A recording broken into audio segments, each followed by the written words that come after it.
Boa noite, meu povo, tudo bom? Hoje a bancada completamente feminina. Eu sou a Lorena, aqui é a Maria Clara. Hoje nós vamos falar sobre testemunho e jejum, aqui no Santo Pod, o podcast que fala de Jesus. Solta a vinheta.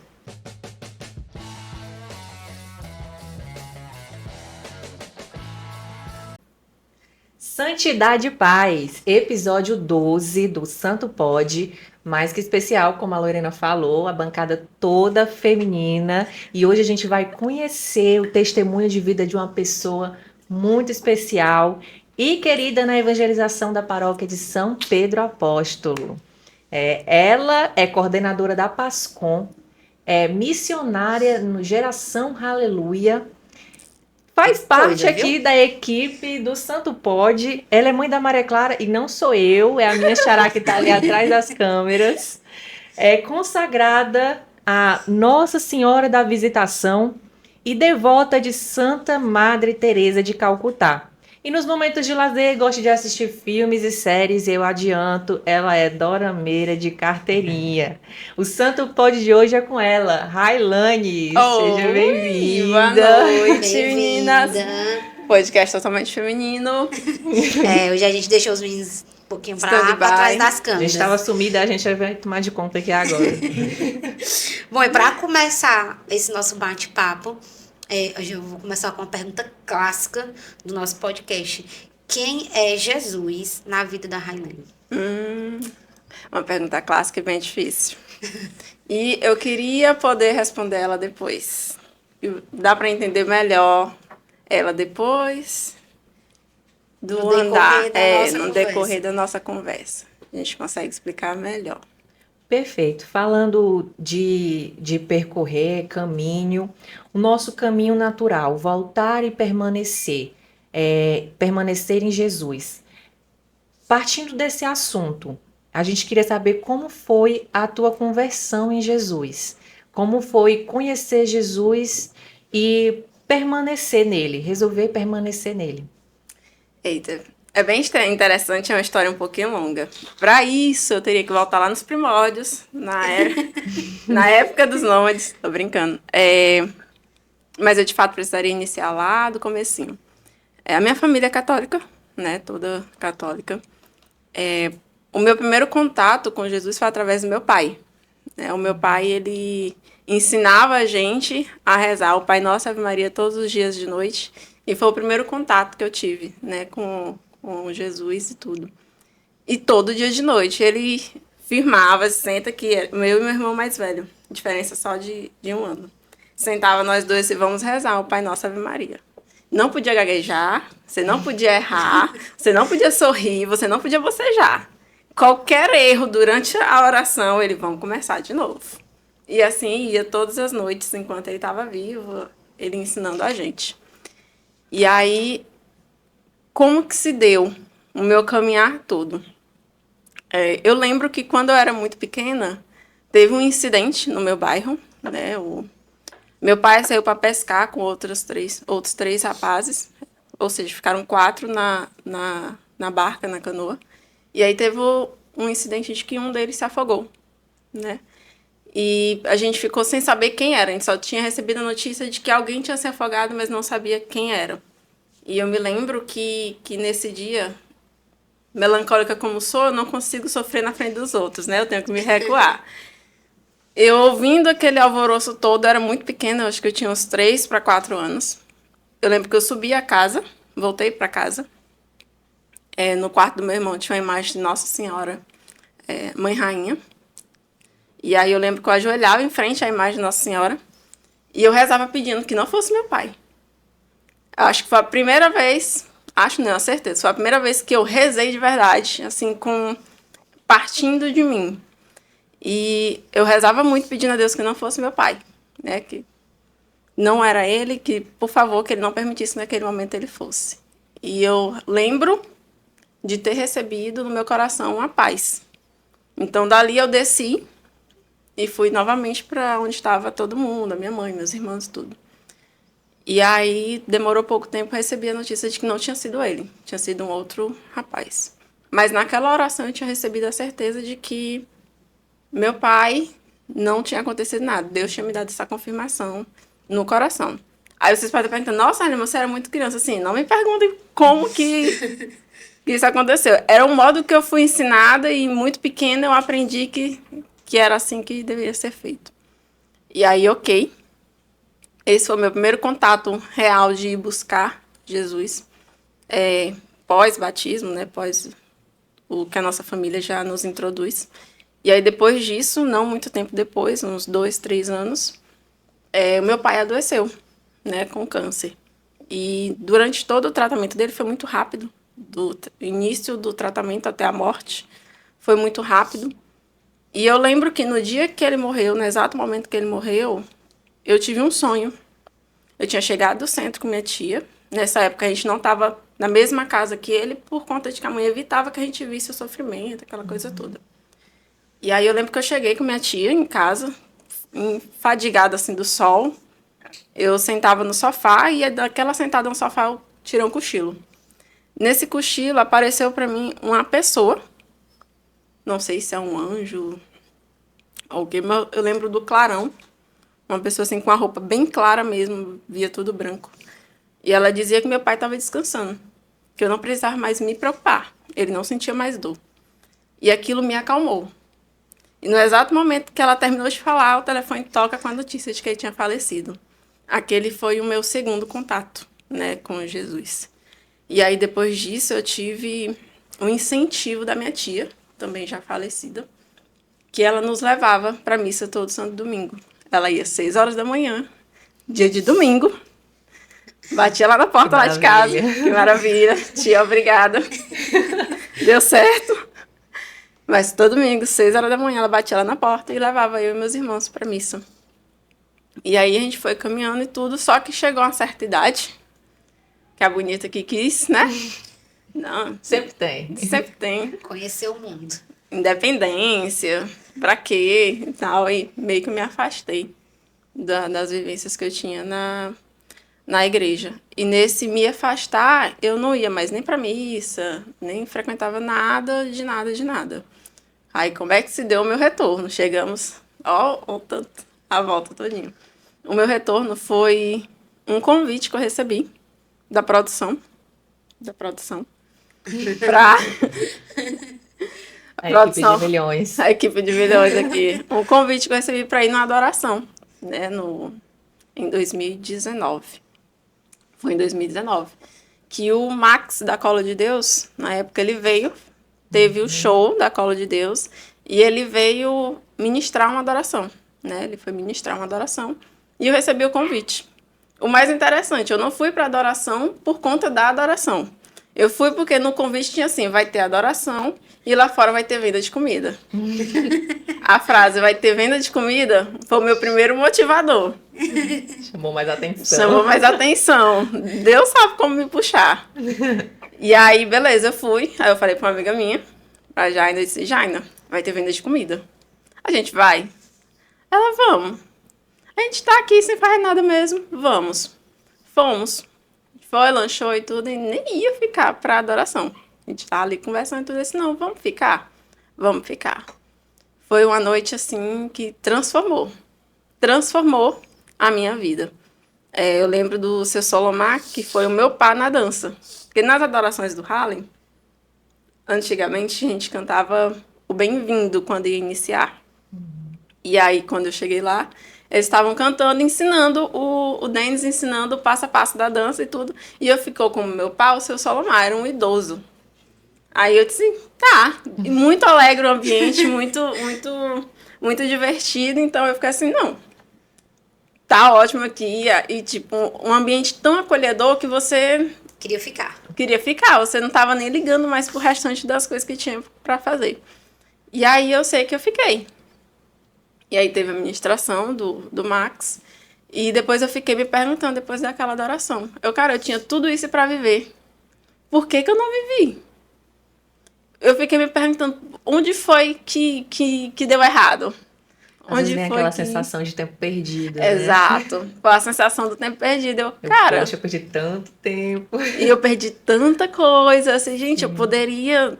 Que a galera com que eu estudei tava toda lá. A adolescência estava toda lá. Todo mundo que eu estudei na adolescência, que eram os meus colegas de escola na adolescência, estavam lá. E eu fiquei assim, poxa, onde foi que eu... Em que mundo foi que eu saí? Fui pra lá e eu fiquei assim... Aquele arrependimento que bate, né? E aí eu disse, não, eu vou voltar.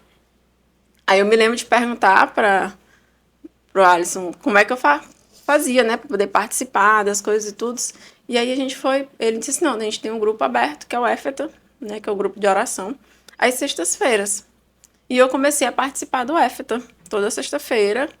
Era a mesma coisa que a gente toma café todo dia, era eu no EFETA toda sexta-feira. Eu tinha que estar, era o meu compromisso e eu tinha que estar. E lá eu fui aprendendo muita coisa e fui retornando para a igreja e desmistificando muita coisa que eu tinha criado, né, na minha mente, que a gente acaba aderindo do dia a dia, da vida, e que a gente às vezes se desvincula da verdade e cria um mundo irreal. Então, foi desse jeito que eu fui voltando e ainda hoje estou. Amém. Glória a Deus. Bendito Tudo que seja é Deus. nosso volta pra nós. Uma hora ou outra, acaba voltando. Acaba voltando. Nossa, voltando e permanecendo. Voltando e permanecendo. Permanecendo muito difícil, mas a gente permanecendo. É. E nesse processo de conversão, né, que foi o teu, né, que faz parte da tua vida, veio a charada Maria Clara, veio a sua Maria Clara, né? Veio a minha Maria Clara. E como é pra ti ser mãe da Maria Clara? E como ela te ajuda, sabe, a permanecer nessa tua caminhada, permanecer em Cristo? A minha Maria Clara, ela veio antes da minha conversão, né? Quando eu voltei para a igreja, eu já tinha a Maria Clara. Eu digo a todo mundo que depois que eu voltei para a igreja, eu entendi o porquê da Maria Clara. Maria Clara, ela foi a minha salvação. Foi a forma que Deus olhou e disse, eu preciso te salvar, eu preciso te resgatar. Foi através da minha filha. Então, o significado dela para mim, ela é a minha salvação. E aí, eu permaneço hoje na igreja muito mais por ela. Por querer que ela siga os ensinamentos da doutrina da igreja, por querer que ela queira a Deus, por querer que ela ame a Deus, tanto quanto eu amo, e muito mais, né? A gente ama pouco, mas querer que ela ame muito mais. Então, a minha caminhada hoje é muito para o que eu quero para o futuro da minha filha, né? Que ela também permaneça em Deus, que ela busque a Deus e que Ele seja o guia da vida dela. E a minha filha, ela foi a minha salvação. Foi a forma que Deus disse, vem cá, eu vou cuidar de você, mesmo você sendo indisciplinada, eu vou cuidar de você. E foi dando a minha filha. Né? Filha é sempre luz. A gente costuma escutar muito dos pais da gente, faça o que eu falo, mas faço o que eu... O que eu falo, mas não faço o que eu faço. Mas, querendo ou não, o exemplo que os pais... As coisas que os pais fazem, fica como exemplo pra gente. Muitas vezes a gente não escuta. A gente, Isso, o que a gente quer vê, fazer, né? A gente quer fazer o que tá vendo. Então, o que a Railane quis dizer, né? Que o exemplo que ela quer dar para Maria Clara, né? Maria Clara vendo a mãe dela hoje em dia na igreja, tendo toda a participação na igreja, querendo ou não, um grande exemplo para ela e vai ser, com certeza, para o caminho que ela vai seguir, com fé em Deus. Em nome de Jesus. Bendito seja Deus. Mas é isso, é muito isso. E no dia a dia você percebe isso.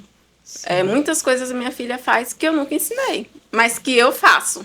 Que ela observa, e ela repete. Isso. E ela é muito observadora, ela é muito atenta a tudo e a cada detalhe. E ela tá ali, só de olho. E ela tá ali no cantinho, tá só ali, de olho. Só de olho na mãe dela. Ela é muito atenta. Geralmente as crianças, elas costumam observar mais do que escutar, né? Principalmente os pais. O irmão pequeno que a gente tem, prima, a gente observa que geralmente eles repetem muito o que os pais fazem. Sim. Então é muito importante isso. E na apresentação, eu falei que você serve na paróquia de São Pedro Apóstolo. Vamos fingir que eu não disse o quê. Para poder dar um gancho aqui. Falar que nem o meu irmão. Tô brincando. Mas gera uma certa dúvida, né? Em relação às pastorais e movimentos. Por exemplo, eu sou da PASCOM. E eu entrei para a PASCOM sem saber exatamente nada do que era PASCOM. A Railane que me ensinou o que era PASCOM. E tem gente que não sabe. Então, eu só recebi o chamado e aceitei. Mas explica aqui pra gente o que é a Pascom e o que é o Geração Aleluia. Bom, começando pela Pascom. A Pascom, ela também entrou na minha vida desse jeito. Eu sem saber de nada. A pessoa vai dizer, ei, tô tendo inscrição aqui pra entrar na pastoral da comunicação. Vamos. Aí eu não sei o que é. Ela, vamos, coloca teu nome. Eu coloquei meu nome, fui pra reunião, sem saber de nada. Mas é assim que a gente começa, né? E aí, a pastoral da comunicação, como o próprio nome já diz, ela comunica todas as atividades da paróquia. E além de comunicar as atividades da paróquia, ela evangeliza, né, pelos meios que possui. Hoje a gente usa muitas redes sociais, os grupos de WhatsApp e etc. E não é só você dizer, oi, dia tal vai ter missa, horário tal vai ter missa. É você informar o que é a quaresma, qual o significado da quaresma, o que se fazer na quaresma, por exemplo, o que é o advento, o que é... Então, a Pascom, ela tem esse fio de pegar tudo que a igreja tem a nos dizer e comunicar para o externo, comunicar para as pessoas, comunicar nos grupos, nas redes sociais, informar e, através dessa informação, ensinar e catequizar as pessoas que absorvem, né? Então, apesar de muita gente não estar familiarizado com a Pascom e nem dar tanta E porque abertura. eu também acho que as pessoas acham que a Pascom é só ir lá na igreja, em algum evento, Tirar numa missa foto. lotada, tirar foto, porque o pessoal tem isso, né? Quando eu comecei, eu era pascondeira antes, e aí o pessoal pensava que eu só ia lá tirar foto e mandar vídeo e fazer vídeo e alguma coisa do tipo. E não é isso. É muito do que ela tá falando. Muito, muito mesmo isso. E é um propósito trabalho. maior. Isso, é um trabalho que você tem de buscar a informação que você vai dar. Você não pode dar qualquer informação. A Pascom, tudo que a Pascom comunica, a comunidade entende como verdadeiro e eles tomam para si. E você não pode comunicar qualquer coisa, você não pode postar qualquer coisa, você não pode postar opiniões. Tem que estar tudo muito bem alinhado com o que a igreja diz. Você está ali para falar pela igreja, então você tem que falar a voz da igreja, o que a igreja diz. Não uma opinião ou o que eu acho. Não, tem que ser bem assertivo no que diz, porque você está comunicando às pessoas. Não é só tirar foto. Não é só ir lá com um celularzinho, e não pode ser qualquer celular, porque a foto também não fica boa. E não pode ser qualquer pessoa que não sabe tirar foto certinho e tal. Então, tem todo um trabalho, um cuidado que a gente busca ter por trás. Lógico, isso vai muito do nível das paróquias. Tem paróquia que não consegue ter Pascom. Tem paróquias que fecham a pastoral porque não tem mais servos. Tem paróquias que nunca nem desenvolveram a pastoral porque nunca teve pessoas que quisessem participar, que tivessem interesse. E eu até acho estranho, geralmente quando eu viajo, eu procuro os Instagrams das paróquias para poder ver horários. Né? Tipo, eu vou, sei lá, para Parnaíba, eu vejo os horários das missas de lá para eu poder conseguir participar. E eu acho estranho quando eu vejo no Google que tem no mapa paróquia X, que eu olho primeiro a localização, né? Se tem alguma mais próxima. Social. Não tem uma rede social. Eu fico, gente, como assim agora? Como é que eu faço para saber o horário da missa? Aí eu fico ligando, às vezes o telefone que está no Google não é nem o telefone mais utilizado, e aí dificulta muito para você ver a necessidade da Pascom, né? Sim. Eu tive muita dificuldade na última viagem que eu fiz, porque não tinha informação de nada. Eu saí mesmo ligando, mandando mensagem, procurando pessoas que comentavam e tal. E mandava Ceará, eu mando direct para as pessoas que postam foto que estão naquela localidade. Ei, qual o horário da missa nessa paróquia? Porque não tem Pascom e é necessário. Se faz necessário no dia a dia, já que se tem disponível as redes sociais, para o bem ou para o mal, que a gente utiliza para o bem. Né? E é isso. E o Geração Aleluia, ele é um dos meus meios de santificação, de busca da minha santificação. Ser missionária no Geração Aleluia me faz buscar ainda mais conhecer a Deus. A gente tem um método que faz parte do nosso carisma, que é o estudar e ensinar. Né? A gente temos como carisma anunciar a humanidade de Cristo por obra do Espírito Santo. Mas esse anunciar a humanidade de Cristo não é tão simples. A gente precisa ter conhecimento. A gente precisa entender, a gente precisa saber. Tanto que é um dos métodos que hoje a gente está externando, que são os cursos que a gente está começando a disponibilizar. Tudo que a gente estudou, tudo que a gente está externando hoje, a gente estudou.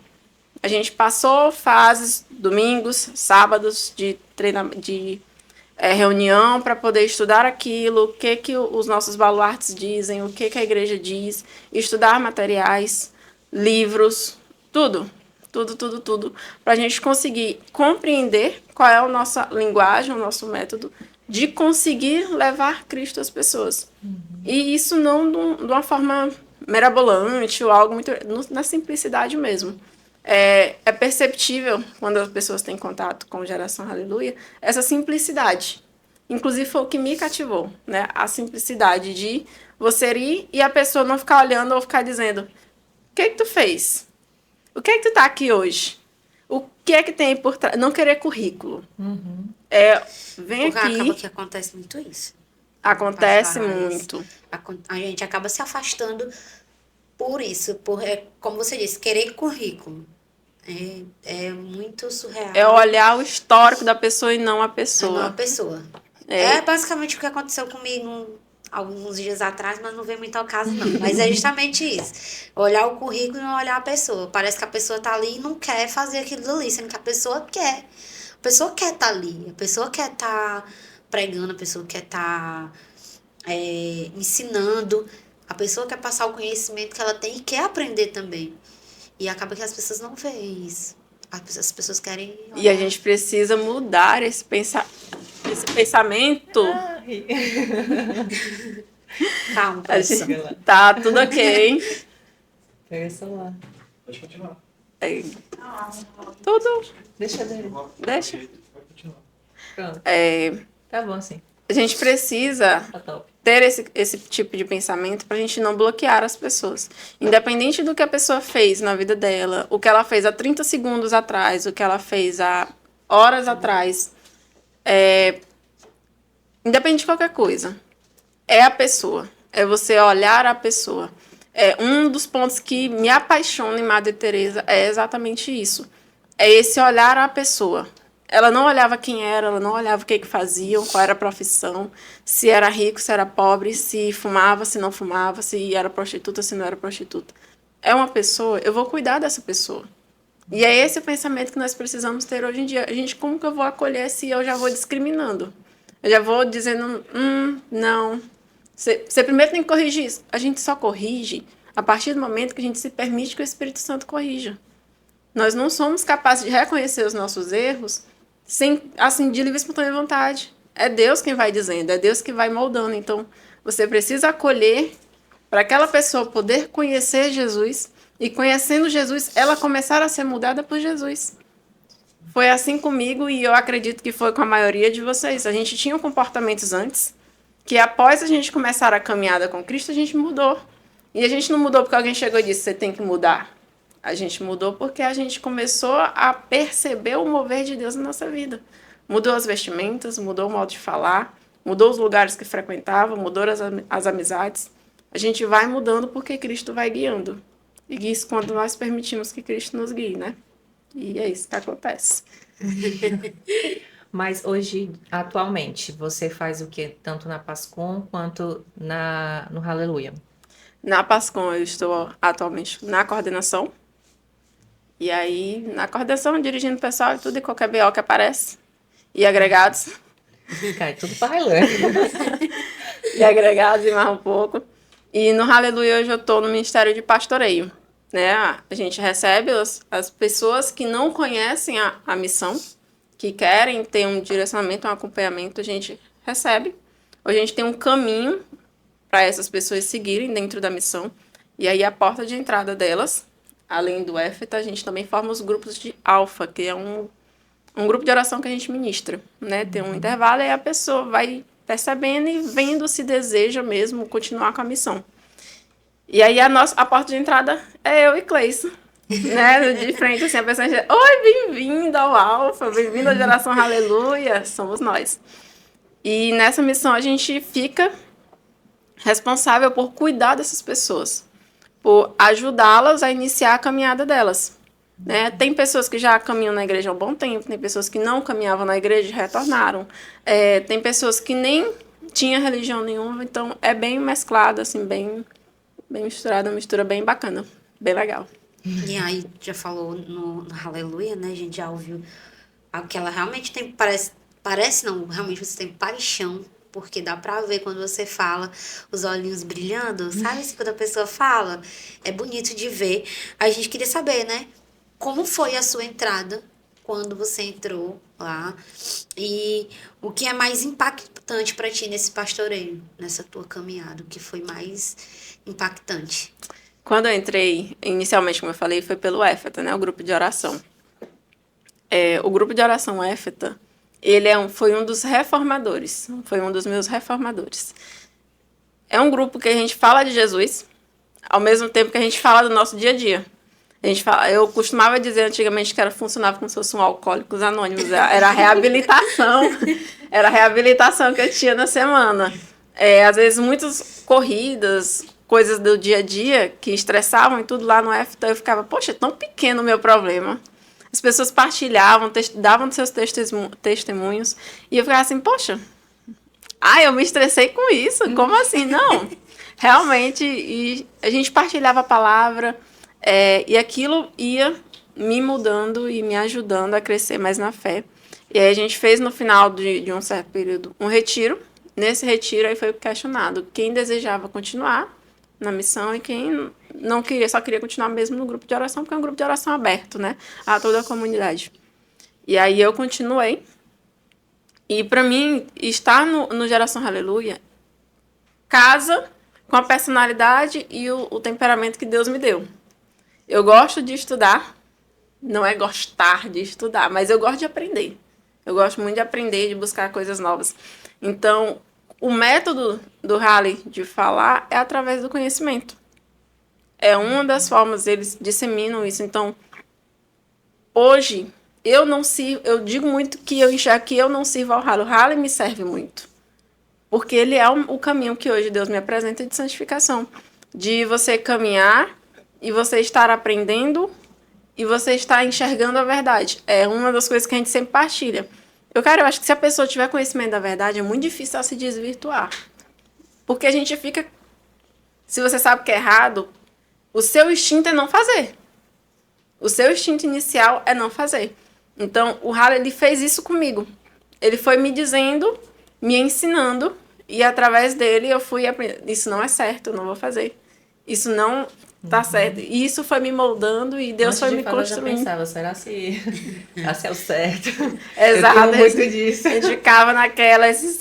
É que nem uma frase que a gente diz muito. Como que eu vou saber que é Deus falando e não o meu eu? Se o seu coração estiver em paz, tá tudo bem.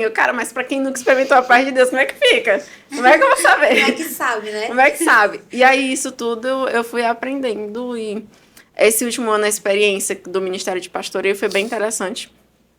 Apesar de que, no meu primeiro emprego, eu já lidava muito com pessoas diversas, né? Eu trabalhava como gestora, e aí você precisa lidar com inúmeras pessoas, inúmeros problemas ao mesmo tempo, e pessoas totalmente diferentes, né? Assim, mundos totalmente diferentes, personalidades totalmente diferentes, realidades totalmente diferentes, e você tentar equilibrar tudo, né? Deixar os pratinhos todos rodando.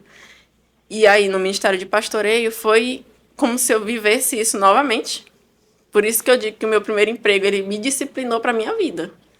Porque eu gosto muito do silêncio, eu gosto muito de estar reclusa.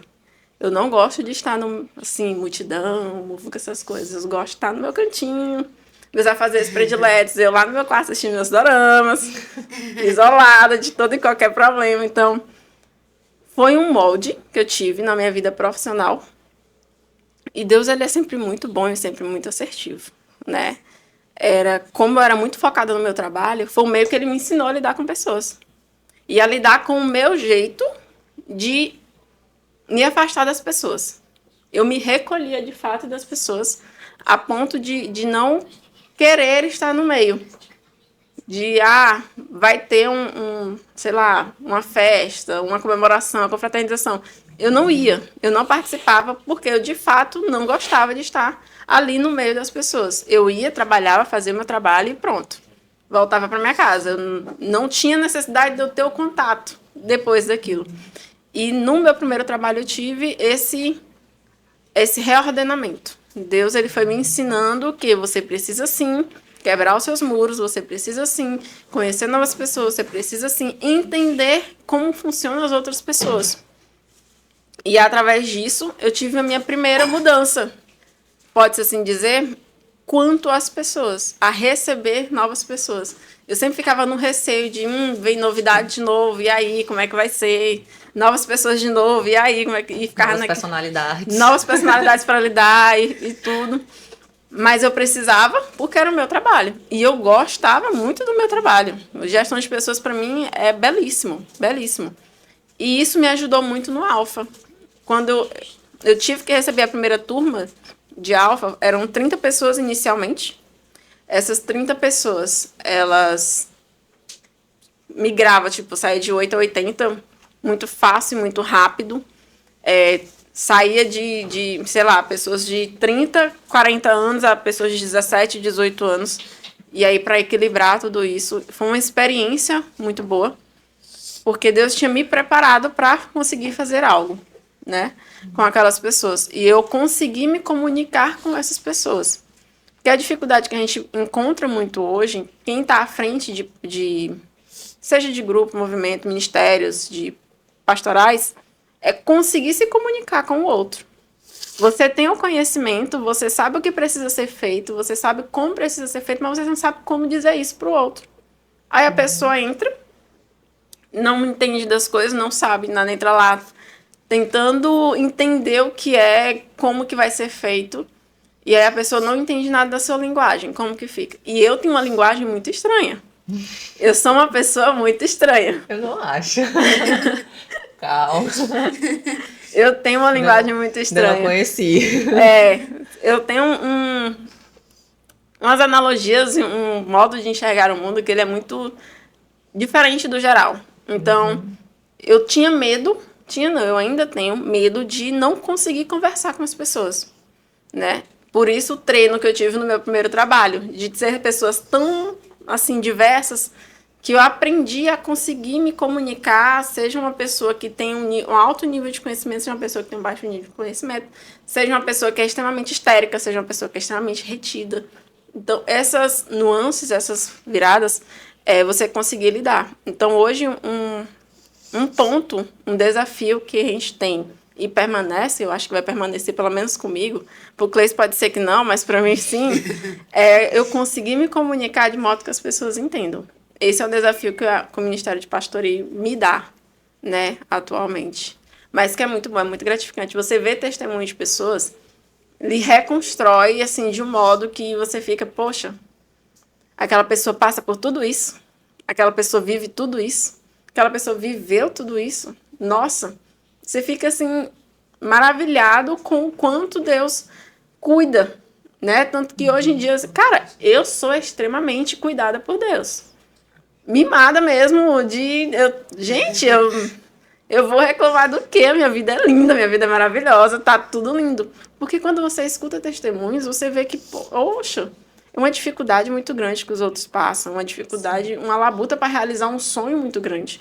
Uma coisa que para mim foi um pouco mais fácil, eu não diminuindo o que eu vivi, mas que eu consigo enxergar, eu consigo pôr com justiça o que a pessoa está vivendo com o que eu vivi, e eu vejo que o sofrimento dela é bem maior. E é ser justo mesmo, é você enxergar e ser justo. Então, é muito gratificante quando você cuida de pessoas por conta disso. Porque você consegue ver a vida do outro de com um detalhe maior. Não é o superficial, não é só o que eu acho, não é só o que a pessoa posta. Tem uma história ali por trás que você precisa entender, e quando você entende a fundo, você começa a compreender aquela pessoa até mais. E muda, inclusive, a minha postura, né, perante aquela pessoa. E é isso. Só abrindo um parênteses sobre o Geração Aleluia, eles têm encontros incríveis, inclusive a Academia Aleluia, que é o que promove os cursos, é muito bom, já participei de um. Inclusive, eles estão com a inscrição aberta para um curso agora, né? Sobre confissões. E isso para esse tempo quaresmal, que a gente vai falar agora, né? Nesse período da quaresma. Já foi muito dito sobre confissões e oração. A gente vê muito em publicação de paróquias, a gente abre Instagram, quem segue perfis católicos, vê muito se falar sobre oração, sobre confissão, mas é um pouco, não vou dizer que não tenha, mas é pouco falado sobre jejum. E contextualizando sobre o jejum, né? Lendo algumas passagens, eu achei uma, vou até ler aqui, ela é bem pequenininha. Ela tá lá no livro de Daniel, no capítulo 10, versículo 2 ao 3, que diz: Naqueles dias eu, Daniel, estive de luto durante 3 semanas. Não comi manjares delicados, nem carne nem vinho entraram em minha boca, e não me ungi com um gueto até que se completassem 3 semanas. Nesse trecho, Daniel descreve o período dele de jejum como parte de uma busca, como eu posso dizer, busca por entendimento e orientação espiritual. Ele absteve de alimentos deliciosos que ele gostava, de luxos, para buscar a presença de Deus, buscar ali a vontade, a resposta e a vontade de Deus. Que, na minha opinião, é o que pode se adequar ao momento que a gente está de quaresma, né? Essa passagem. Sim. Mas, para você, o que é o jejum? Né? O que é o jejum para Railane? O jejum na quaresma. O jejum, ele é bem interessante a gente conhecer esse tema, porque, para começar, há sim uma tradição sobre jejum que ele só é vivido na quaresma. Sim. E não é. Não é. Para você que não sabia, o jejum ele não é vivido só na quaresma. Tá sabendo agora. Tá sabendo agora. São João Paulo II, ele nos diz, ele tem uma frase belíssima, que ele diz que é uma forma sincera de você retirar do seu coração tudo que lhe inclina para o mal. Então, o jejum, casado com a oração, porque só fazer jejum sem oração, sem propósito, né? Sem um propósito, não serve. É apenas você se abdicando de comer. Não, se não tem um propósito, ele não é um jejum. E fora da quaresma, ele é utilizado, ele é uma prática da nossa vida cristã, que ela nos reordena. O jejum, ele funciona como uma forma penitencial que você faz retirada de alimentos, né? Normalmente, as retiradas de alimentos, que você faz só uma refeição completa no dia e as outras são metade de uma refeição, outras 2, que elas somadas completam uma refeição toda. Que é um reordenamento. Como assim? O jejum, ele casa muito com o deserto. Você ficar no deserto, toda a tradicionalidade da igreja dos 40 dias que Jesus passou no deserto, do sofrimento, a gente esteja fazendo de forma semelhante. Mas o jejum, ele te prepara para você lidar com as adversidades da vida. Uma pessoa que se entrega muito fácil aos seus vícios, ela não consegue lidar com determinadas situações por conta da facilidade que ela tem de não resistir. Então, é um reordenamento das paixões, dos nossos vícios. A gente começar a retirar, através da mortificação mesmo, da carne, na pele, e o estômago é o que mais dói. Eu acredito, para mim é o que mais dói. Para quem gosta de comida, né? Psicológico ali. Psicológico assim, só hoje, vai, come, não tem nada. Tá morrendo, mulher, come alguma coisa. Isso. Pra gente, é uma forma de você reordenar. É você dizer, eu não sou escravo das minhas paixões. Eu sou dono do meu ser e eu preciso, sendo dono do meu corpo, do meu livre-arbítrio que Deus me concedeu, eu dizer não ao prato de comida recheado, eu dizer não ao churrasco, eu dizer não ao doce, eu dizer não a qualquer outro vício que eu tenha, né? E aí, o jejum, ele também não é só a abstinência. As pessoas confundem o jejum com a abstinência, que a abstinência é você se abster de algo, você retira algo, que no caso, às sextas-feiras, a gente retira a carne vermelha. Só que também a abstinência de carne não é só na quaresma. A igreja nos diz que toda sexta-feira não devemos comer carne vermelha. Para você que não sabia, agora está sabendo. É uma regra eterna. Às sextas-feiras, nós não comemos carne vermelha. É o que a igreja nos ensina. Salvo as pessoas que, por motivo de saúde, pessoas doentes, que elas ficam isentas de cumprir, né? Mas nós, com saúde, pessoas acima de, se eu não me engano, são 14 anos, até 71, acho que é 71, seguimos a regra de toda sexta-feira a gente abster-se de comer carne. No meu trabalho, o pessoal acha isso, eles não entendem, né? Tipo, mas tu não tá na quaresma. Eu disse, gente, mas não é só quaresma, tá? Não é só. Tem dia que o almoço que a gente come é na empresa, então tem dia que é só o arroz e feijão, porque as opções de carne não dá para comer. E aí, e salada. E isso é uma forma que a igreja nos ensina, né? Uma tradição da igreja, uma forma que ela nos ensina, mas que ao longo dos anos foi se perdendo. Por quê? Porque era uma tradição que estava começando a ser imposta e não ensinada. Que é diferente. Você impor alguém a fazer algo é diferente de você ensiná-la. Você tem que dizer por quê. Não é só você dizer na quaresma que não vai comer carne. E não dizer o porquê. A mesma coisa é as quartas-feiras. A galera ainda acha que as quartas-feiras tem que fazer abstinência de carne. Não. É só a quarta-feira de cinzas. O restante das outras quartas, não. Eu falo muito por mim, né? Assim, a minha criação, ela foi toda assim, né? Entrou a quarta-feira de cinza, quartas e sextas, você já não come carne. E aí, até hoje, eu tenho amigas, né, no meu grupo de amizade, que, mas pra quê? Hoje, o pessoal em casa, se tiver carne, eu só como carne. Mas o padre disse que tem que abster, é da fofoca, é de não sei o quê. Gente, é claro, minha gente. É tudo casado, tudo casado. Não é pra excluir. Mas não é que é isso. Eu acho que é justamente isso. Eu fui ensinada assim, sabe? Sim. A minha avó, as minhas tias, tinham aquela coisa de ter muito isso, sabe? Na família, das quartas e sextas, não se come carne, não se fala disso e pronto, e acabou. Na minha casa também. A gente é assim, e hoje a gente leva pro meu sobrinho e já ensina que as quartas e as sextas-feiras, quando entra no período quaresmal, a gente não come carne. E eu tento explicar para as pessoas que estão ao meu redor que é uma forma de me abster nesse período e é também um pouco da minha criação. Então, eu não vou deixar essas duas coisas pelo que as pessoas pensam, por as pessoas não entenderem. Infelizmente, elas não entendem, mas eu entendo. Então, para mim, isso pesa muito, sabe? É muito complexo. E aí, tem um ponto rápido. A quarta-feira ela é opcional. No caso, você deseja fazer, ótimo. É uma forma que você está utilizando. Mas ela não é obrigatória. A não ser a quarta-feira de cinzas, que sim, ela é obrigatória. E outro ponto. Quando que a gente finaliza o jejum da quaresma? Não é na quinta-feira santa. Não é na Semana Santa. Sábado a galera tá fazendo churrasco. Isso, sábado de aleluia não é assim. Festa, é churrasco. Não é assim. Por mais que a sexta-feira, né? Que a sexta-feira faz parte do tríduo pascal. A gente também não faz, a gente faz o jejum, né? E a abstinência. Mas o jejum da quaresma, a igreja propõe que ela é obrigatória dentro da quaresma, mas até o fim da Páscoa, de todo o período de Páscoa.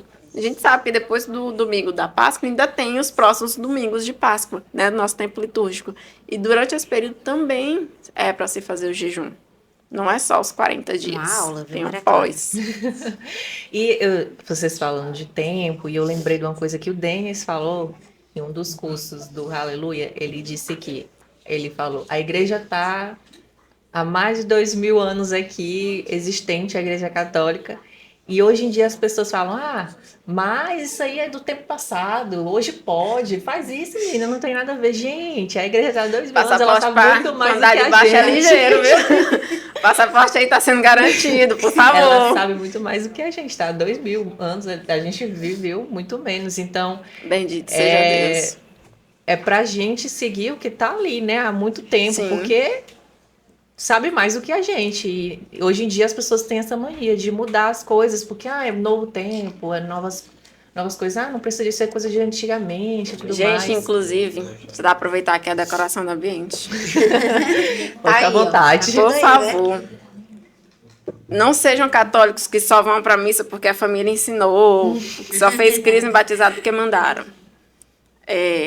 Você conhecer de fato a igreja faz você querer viver da maneira correta que a igreja te ensina. Sim. E é muito linda e muito rica a nossa igreja. A nossa igreja, a origem de tudo, o porquê de tudo, porque tudo tem um porquê.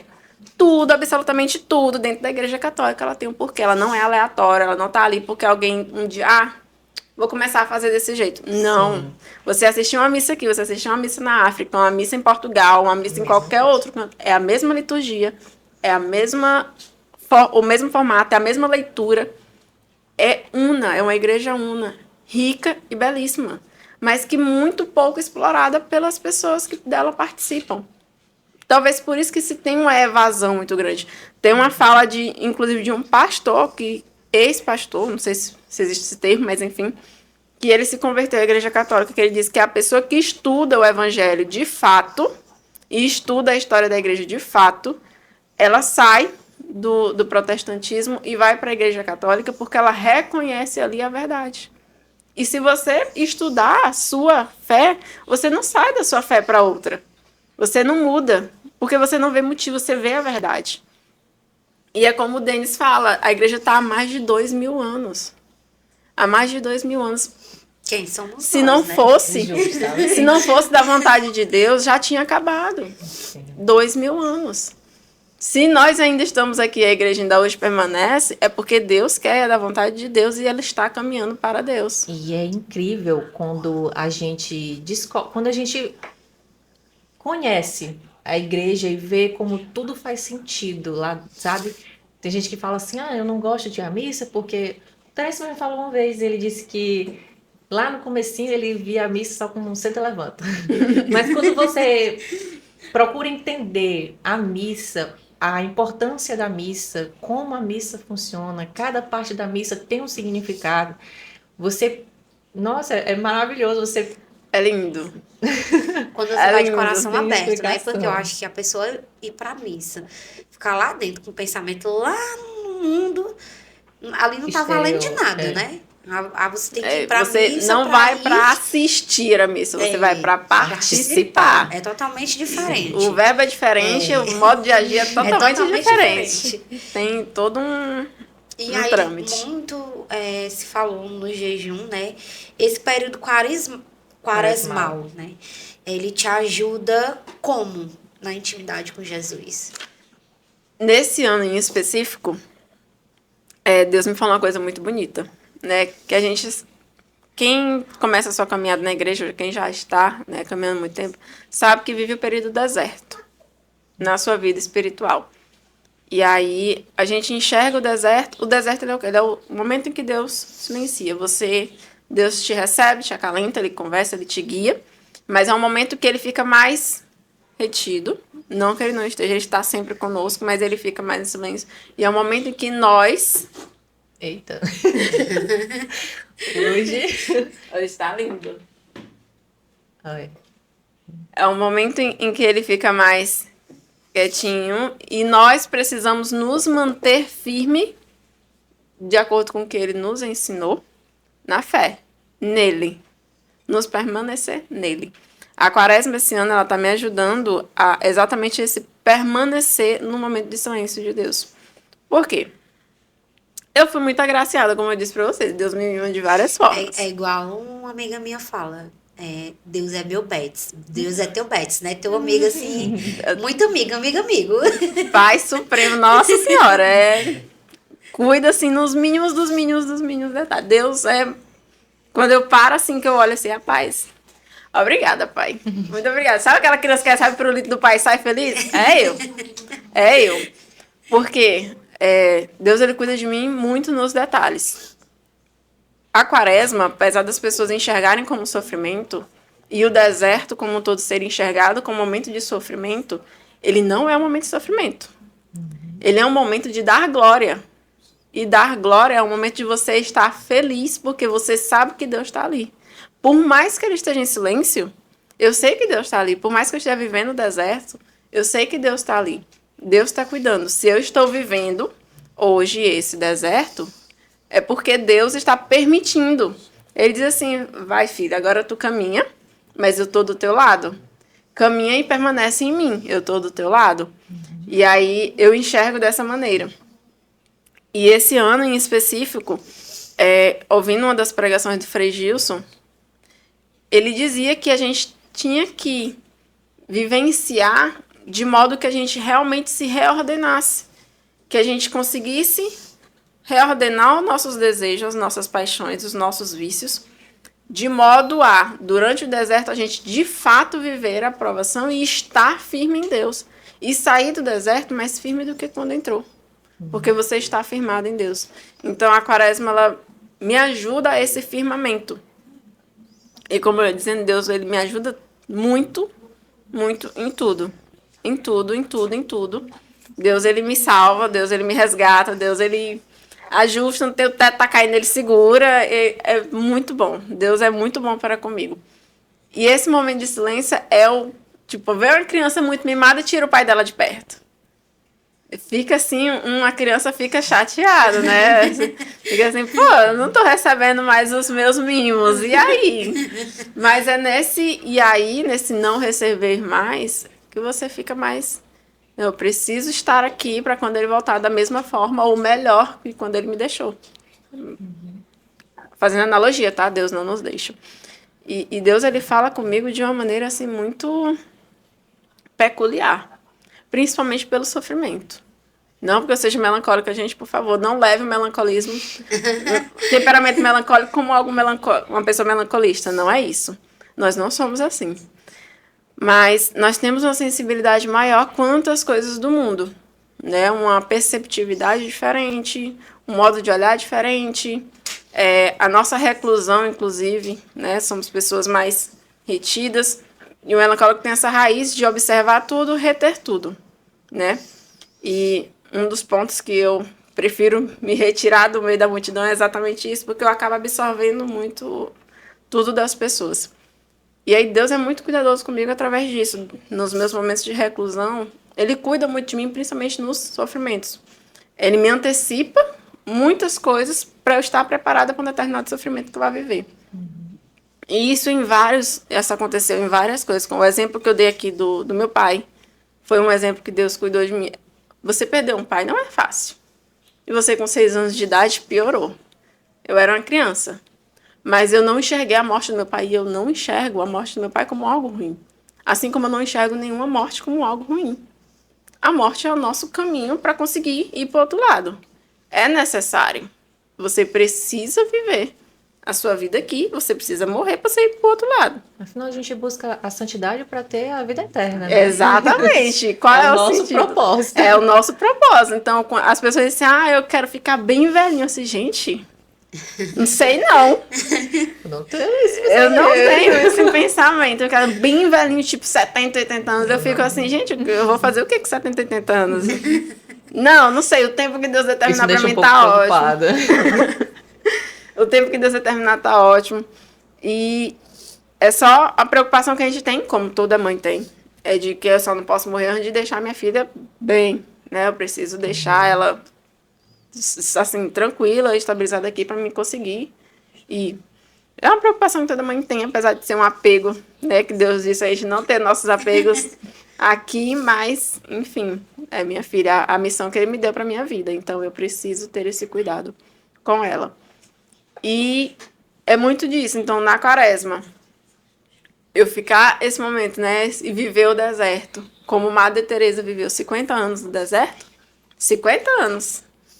Ela viveu 50 anos sem ouvir a voz de Deus, sem receber os acalentos de Deus. Ela permaneceu. Foi um exemplo de permanência, por isso o meu apego também.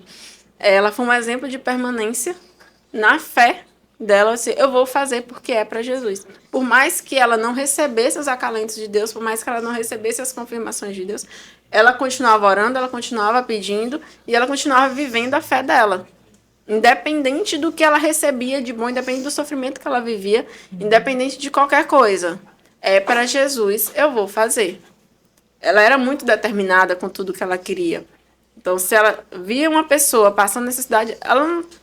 Pouco importa a condição que está hoje, se pode sair na rua, se não pode. Ela, inclusive, chegou a sair meio à guerra.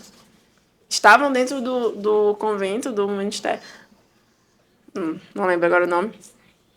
E aí estavam proibidos de sair, né, por conta da guerra que estava tendo na época. E já tinha acabado a comida dentro do mosteiro. E ela precisava alimentar aquelas pessoas que moravam com ela lá dentro. E todas as outras pessoas que ela abrigou durante a guerra.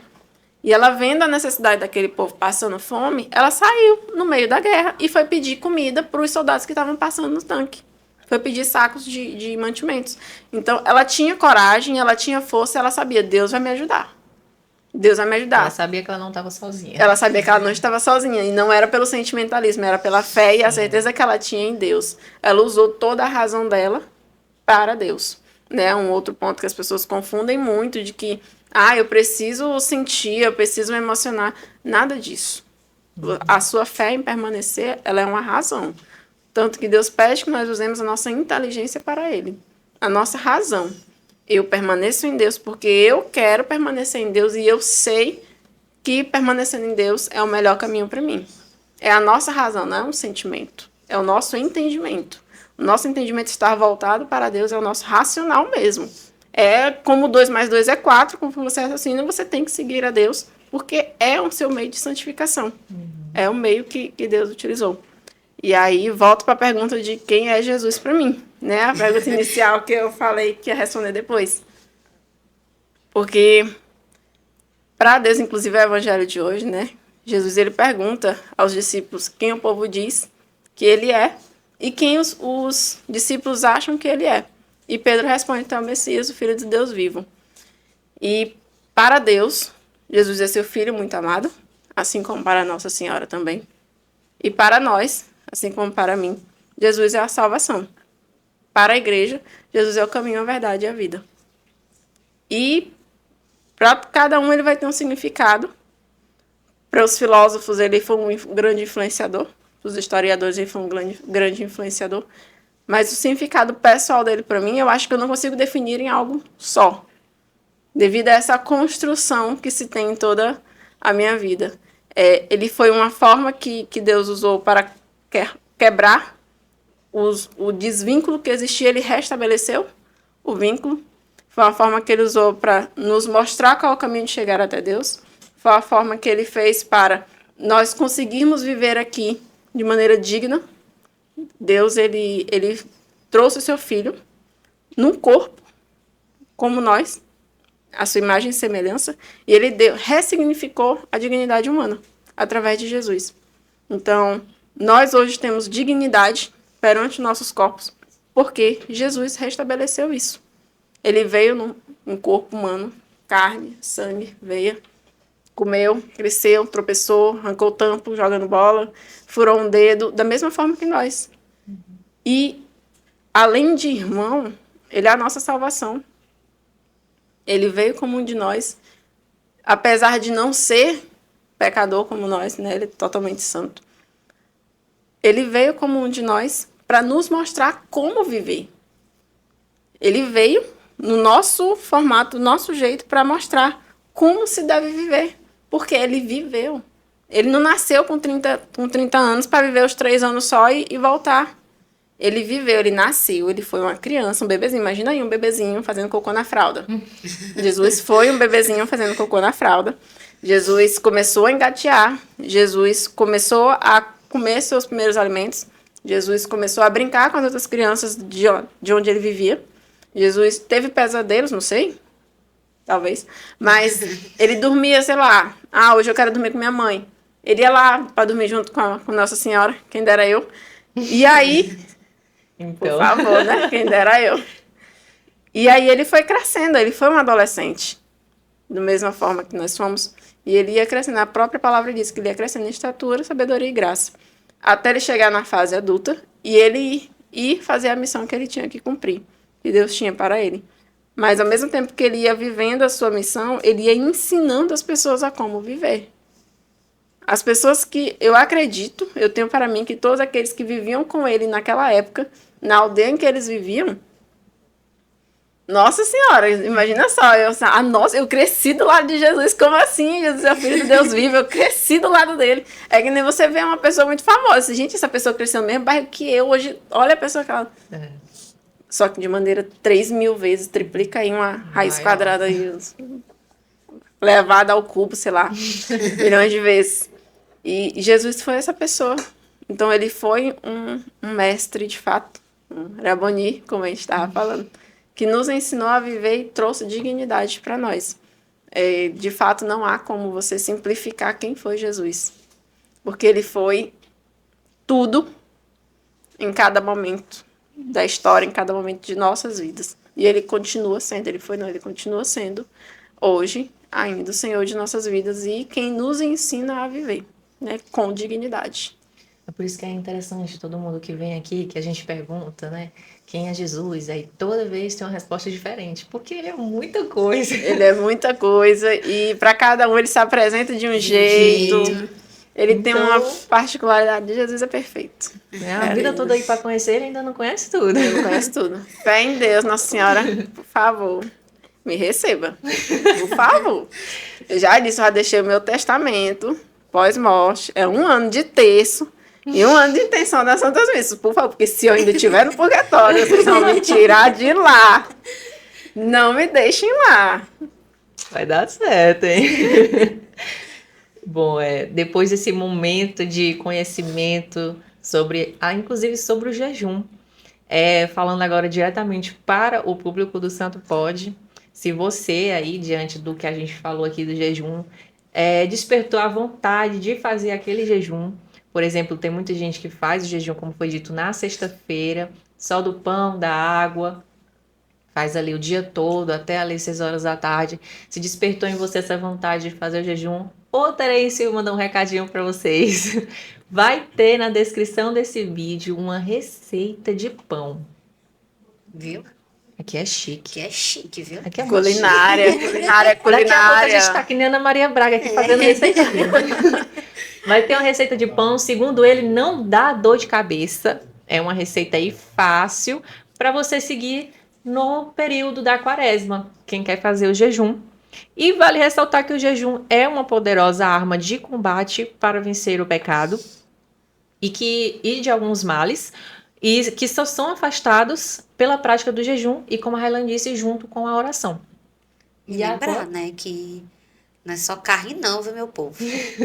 É da vida alheia, da vizinha, do amiguinho, das coisas ruins. É disso tudo, como a Raylan falou, um conjunto. É um conjunto de tudo, né? A língua, o jejum da língua também funciona, viu? Agregado. Além do jejum de alimentos, é o jejum da língua. Fazer a abstinência da carne, mas buscar ali fazer a sua oraçãozinha. Isso. E um ponto interessante do jejum é porque a prática que você faz, que é para realmente você retirar os vícios e os pecados, né, as más inclinações do seu coração, é para permanecer pós-quaresma. Os frutos e os efeitos eram para permanecer pós-quaresma. Você fez jejum da língua, da fofoca, não é para você voltar a fofocar depois que acaba a quaresma. Não, muito disso. A galera faz o jejum ali e quando, vou fazer, sei lá, abstinência, jejum de refrigerante ou de redes sociais. Aí quando termina, volta pro vício maior do que quando estava antes da quaresma. Porque fica aquela abstinência ali, depois que volta, meu Jesus. Aí depois disso aí não tem mais volta não. É para corrigir, é feito para corrigir erros. Vamos corrigir nossas más inclinações e caminhar certinho. Bom, e a gente tá quase chegando ao fim, né, desse nosso bate-papo. Só que antes disso a gente tem um quadro, Escolha Santa, né, acho que vai gostar. Só adiantando aí que se tiver alguma coisa polêmica, não fui eu que fiz. Nem eu, viu? Não fomos nós duas, foi a produção, viu? Qualquer coisa. É tudo culpa da produção. Tudo culpa deles lá, viu? Pra começar, Railene, ajudar na criação da primeira Jornada Mundial da Juventude com São João Paulo II, ou participar da fundação da Campanha de Jesus com Santo Inácio de Loyola. E, filha, vocês foram bem assim, né? Não, bem cirúrgicos, né? Nós, viu? Bem cirúrgicos. Eita. JMJ com São João Paulo II ou a Companhia de Jesus com Santo Inácio? Eu vou com Santo Inácio. Porque a história dele, né, a história de vida de conversão de Santo Inácio é uma história belíssima. Amo São João Paulo II, todos os textos, por favor. Mas ver a história da Companhia de Jesus, eu acho os jesuítas, assim, pessoas que o carisma deles, né, a espiritualidade deles, muito me cativa, né? Então, eu ficaria com a Companhia de Jesus. Com muito pesar, mas de lá eu ia para JMJ, viu? Inclusive, o próximo. Inclusive, o próximo é na Coreia, Exatamente. gente, arrecadando fundos aqui. Vamos fazer nossa rifa. Fazendo nossa rifa, parte de JMJ na Coreia. A próxima. Receber um sorriso da Virgem Maria, assim como Santa Teresinha do Menino Jesus. Ou estar com Carlos Acutis em suas andanças de busca e relatos dos milagres eucarísticos. Nossa Senhora. Nossa Senhora, eu não tenho o que Tem a questionar, eu vou para debaixo da saia da mãe. Eu vejo Carlos Acutis lá no céu com Nossa Senhora.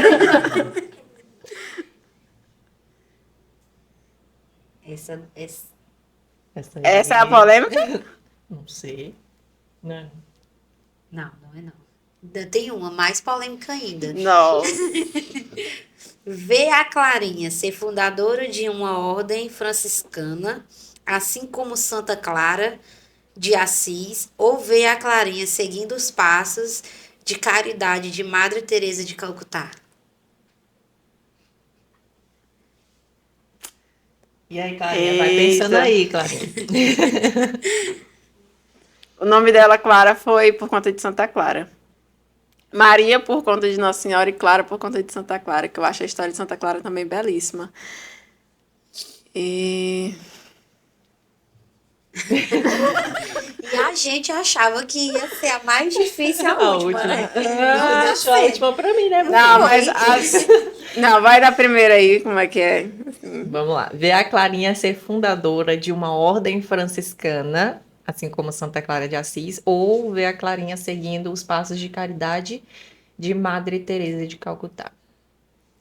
Eu vou seguir os passos de Madre Teresa porque é mais o perfil dela. Ela tem mais os traços de caridade. E a E a última. É você ser feliz na sua polêmica. missão. Ela deixou pra mim, tô percebendo, né? Ela jogou pra ti. Botaram só assim. Pascom, mistério do pastoreiro. Como Não assim? fizeram nenhuma introdução, foi só assim, ó. Pascom, mistério de pastoreiro. Toma, escolhe. Gente, como assim? Tá parecendo aqui ou ela ou eu. Como se não fazer isso com minhas missões? Não, calma. É o sorriso da pessoa maquiavélica. É só porque o microfone não tá em ti. Já sabemos quem foi que fez. Estamos cientes agora. Logo daí a gente recebeu que a gente leu, a gente teve um pequeno também, sim, tipo, tem do jeito que certeza. veio aí, vocês têm certeza. Tenho certeza.